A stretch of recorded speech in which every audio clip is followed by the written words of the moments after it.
Hello friend, welcome to Samriddhi classes. Friends, आज के इस वीडियो में हम लोग देखेंगे एंथेलमेंटिक देखेंगे कि इसका मतलब हम लोग बात करेंगे जितने भी आपके वर्म्स हैं उस वर्म्स की बात करेंगे और उसकी डिजीज़ की बात करेंगे और ट्रीटमेंट की बात करेंगे।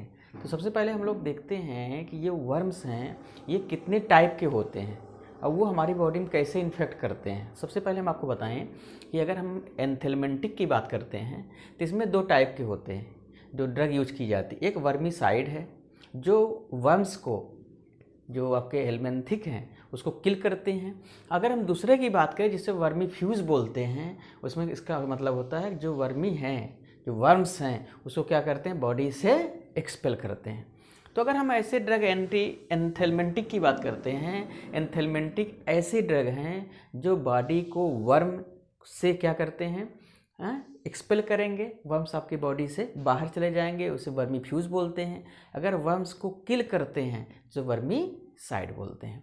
अगर हम बात कर रहे हैं कि जो वर्म्स हैं वो कितने टाइप के हैं और कौन कौन से उसके सोर्सेस हैं, उसे क्या बोलते हैं, क्योंकि ये कभी कभी जी पैड में पूछ लेता है। सबसे पहले पूछता है कि ये जो वर्म्स हैं, अगर आपको जानकारी नहीं होगी तो ये पूछ लेंगे कि ये किससे होता है, ये आपकी बैक्टीरियल डिजीज़ है, वायरल है कि एंथेलमेंटिक है, वो आपको पहले देखना है। तो पहले हम बात करते हैं राउंड वर्म की बात करें। अगर राउंड वर्म की बात करें तो ये होता है आपका एस्कैरिस लम्ब्रिक्वाइड से होता है। ये तो हो गया आपका राउंड वर्म की बात करें। दूसरा आपका है हुक वर्म। हुक वर्म की बात करें तो ये किससे होता है, एंसाइलोस्ट्रोमा डियोडिनेल से होता है। ये तो हो गया आपका हुक वर्म। अब तीसरा आता है थ्रेड वर्म। ये क्या है, वर्म की वेराइटी है। तो आपका थ्रेड वर्म की बात करें तो ये आपका होता है इंटेरोबायस वर्मिकुलरिस से होता है। अगला आता है विप वर्म में आता है, जिससे होता है ट्राइचुरैरिस ट्राइचुरा। उसके बाद आता है फाइलेरिया, जो यहाँ पे देखिए बहुत पॉपुलर है और आपकी फाइलेरिया है जो होता है वाउचेरिया ब्रोंकाइटिस से होता है। तो आप ये समझिएगा कि जो आपकी ये फाइलेरिया है, ये क्वेश्चन पूछ सकता है कि जो आपकी फाइलेरिया वो किससे होता है। पहला है वाउचेरिया ब्रोंकाइटिस से होता है। दूसरा चीज़ कौन सी डिजीज़ है, वायरल है, कौन सी है, तो आपकी है एंथेलमेंटिक है डिजीज़। क्या है आपकी, हेलमेंथिक डिजीज़ है। अब एक चीज़ में आता है कि इन्फेस्टिंग हेंथेल्मिंग लिखा हुआ। इन्फेस्टिंग मीन्स होता है कि जो आपकी बॉडी पे अटैक करता है, जो आपकी बॉडी पे अटैक करता है। अगला बात करते हैं गुनिया वर्म्स की बात करें, ये किससे होता है, ड्रैनुनकुलस मेडिनेंसिस से होता है। अब अगला आता है टैप वर्म की बात करें तो टैप वर्म की बात करते हैं तो ये होता है टैनिया सैजिनेटा से होता है। उसके बाद आता है आपका हाइडेटिड होता है जो आपका होता है ई मल्टीलुकुलरिस से होता है।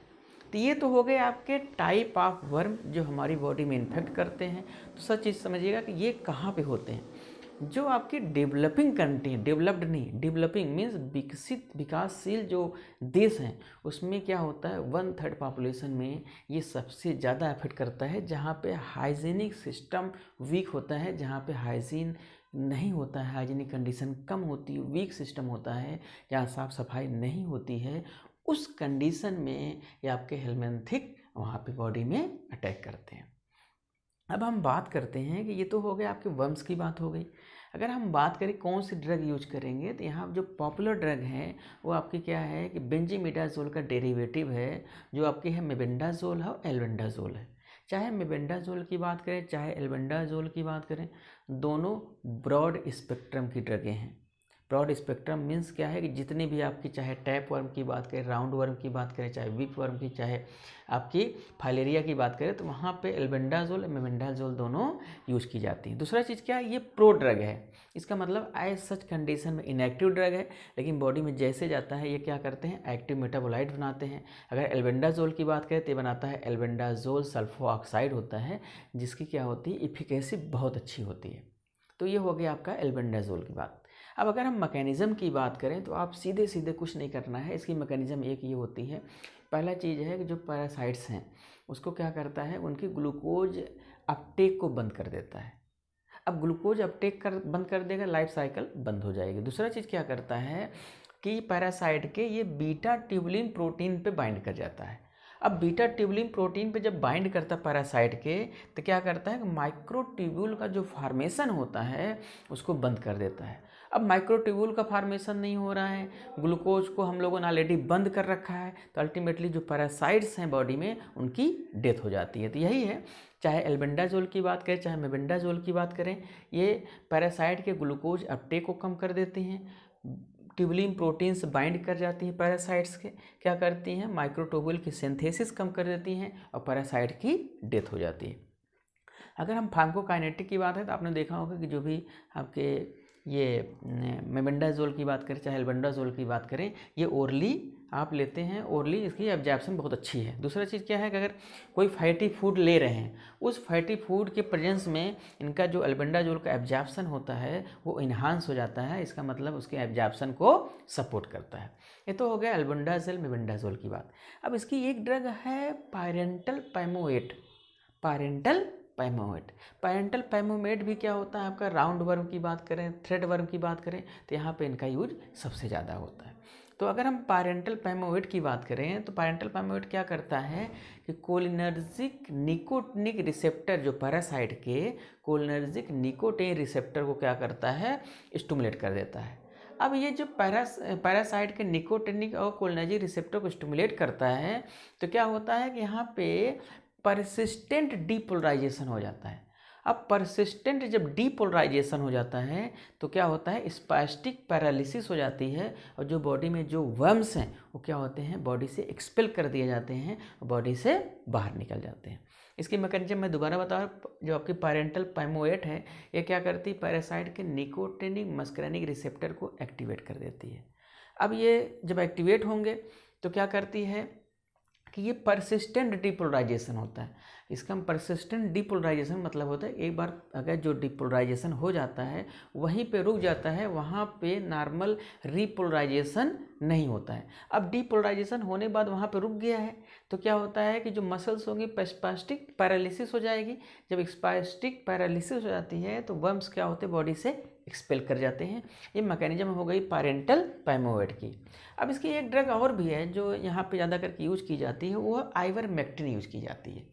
चाहे देखा होगा एल्बेंडाजोल मेबेंडाजोल यूज करते हैं, चाहे आइवरमेक्टिन यूज करते हैं। तो क्या है, आइवरमेक्टिन जो आपकी है वो एक सेमी सिंथेटिक एनालॉग है। सेमी सिंथेटिक एनालॉग किसकी है, एवरमेक्टिन बी की।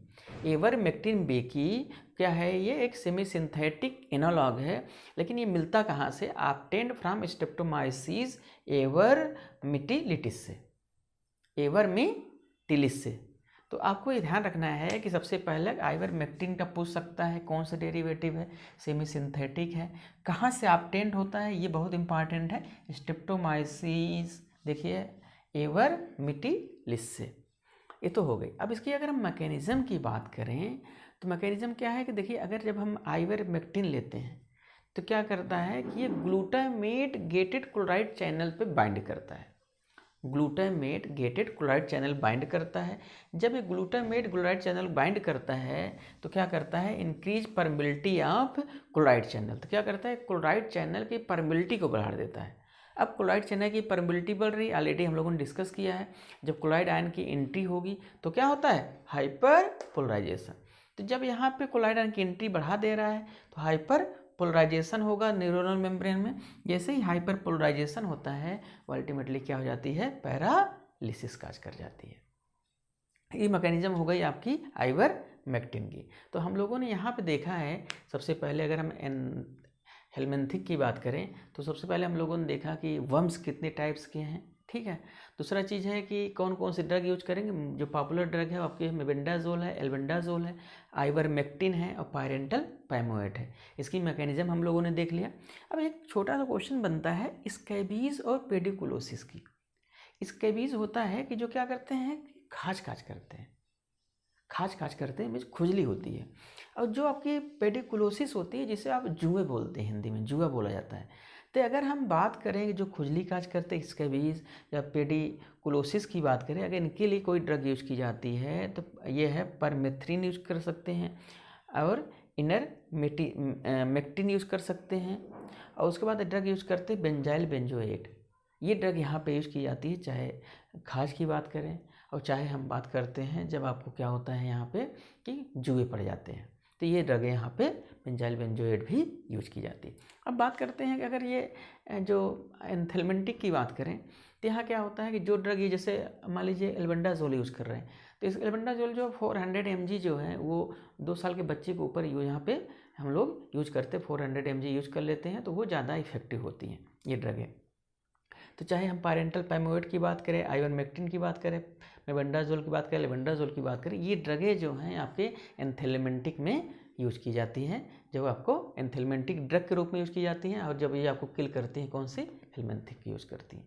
तो आपको ये रखना है कि ये जो मैटर हैं ये आपके सेमेस्टर एग्जाम में भी यूज होता है, और जो हमने यहाँ पे मैटर आपको दिया हुआ है आप ध्यान दें, आपको मैकेनिज्म में मिलेगी। जो आपको GPAT चाहे BHU दे रहे हैं चाहे नाइपर दे रहे हैं वो आप पूरा पढ़ेंगे तो आपको इससे ज़्यादा की ज़रूरत नहीं पड़ेगी।